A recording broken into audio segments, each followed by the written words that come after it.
Hi guys, welcome back to my channel. In today's video, we're gonna be reviewing the Rolex Explorer. So without further ado, let's get started.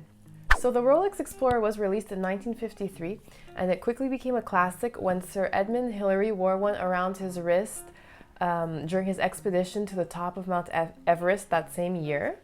So what sets the Rolex Explorer apart from any other Rolex model, you ask?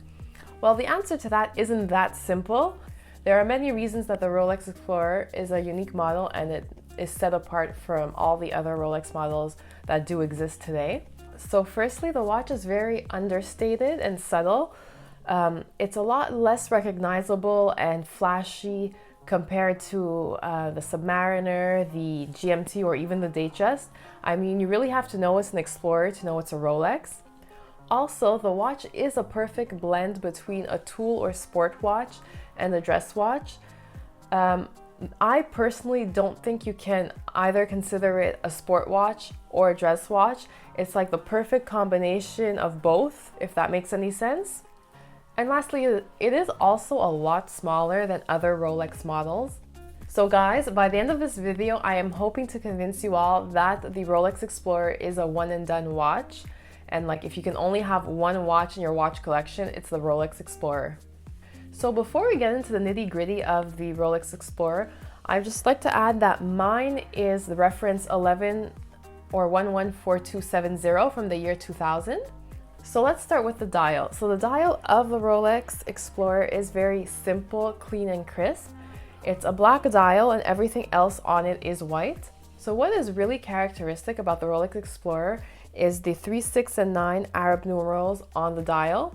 So these numerals or numbers are painted white and everything else, all the little bullets and points and also the handset are loomed. And what that means is that in the dark, they do glow green. So everything glows green except for the 3, 6, and 9 digits just because they're painted white and are not loomed.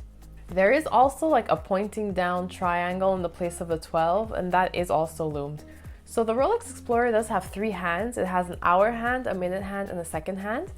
And the short hand with what looks to be a Mercedes logo, that one tells the hour. The sword-shaped one, and it's longer, that one the minute. And the thinner or thinnest hand with like the 2 circles on it, that tells the seconds. So the case of the watch does measure 36 millimeters, which is significantly smaller than a lot of or most other Rolex models. And that's what makes the watch less bulky and not solely a sport watch. Because of the smaller size, it does make the watch dressier. So the watch does have a bezel, obviously, and it is just a simple, smooth bezel. It also does have a crown, and the crown is your classic Rolex crown. So it is riveted on the sides and there is the Rolex symbol or crown at the top. It is a screw down crown, so what that means is that it's more efficient at keeping water or liquids out.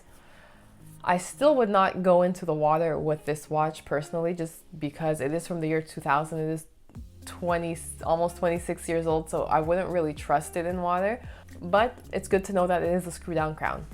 So the watch is on an oyster bracelet, and the lugs or the lug width measures 20 millimeters, which is very practical. It's a very common size we see, so the bracelet can easily be switched out for a leather strap, and you can kind of like play around with different either materials or types of skin, leather, crocodile, ostrich, you name it, and different colors as well. So that's a lot of fun, and just it can revamp your watch when it needs a little sprucing. The clasp is a fold-over clasp with a crown on it. We see they're very common for Rolex watches. And the movement of the watch is automatic. So what that means is that if it's not worn for a while or for a couple of days, it will at a certain point stop working or stop telling time.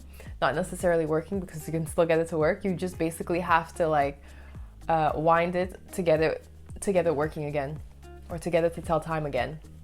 So these watches, the Rolex Explorers, on the second-hand market or on the resale market, they do go for around 5,000 to 6,000 USD. And that all depends obviously on the condition, if it comes with box and papers, or if the jeweler gives you some kind of warranty. So it can kind of vary, but It's in the ballpark range of 5 to 6,000 USD. So the reason I was so drawn towards this watch is because it is just a very simple, clean watch, but also very chic and elegant at the same time. And it's also just so different from any other Rolex model out there. For me, it's like the ultimate everyday watch, and it's just so much less recognizable than other Rolex models out there, as I've mentioned time and time again in this video. So it's also one of the most versatile watches, I think, just because you can kind of wear it casually with like jeans and a t-shirt. You can also wear it to a business meeting with kind of more of like a suit or more of a formal or more of a dressy outfit. You can wear it out for like a date night or girls' night with a pair of heels. You can also wear it to a more formal event like a wedding or whatever with a dress and skirt. So like really it is your like one and done watch. All you need in your collection is the Rolex Explorer and you're good to go. I hope you guys have come to realize that the Rolex Explorer is just not for men who like watches and collect them, but it's also a very good option for women too. You don't always have to go for with the expected and like classic Datejust. There are other Rolex options out there that we basically don't tend to think of or tend to associate with women, but you can get away with wearing an Explorer, and it's kind of unique and different and understated and all these good things wrapped into a little single watch. So I will admit though, I will be honest, that when I first saw the Rolex Explorer, I kind of thought it was like a boring watch and there was like nothing exciting about it. But as I did take a closer look, I have become obsessed. It is just one of the most interesting, one of the most subtle and checks all the boxes watches.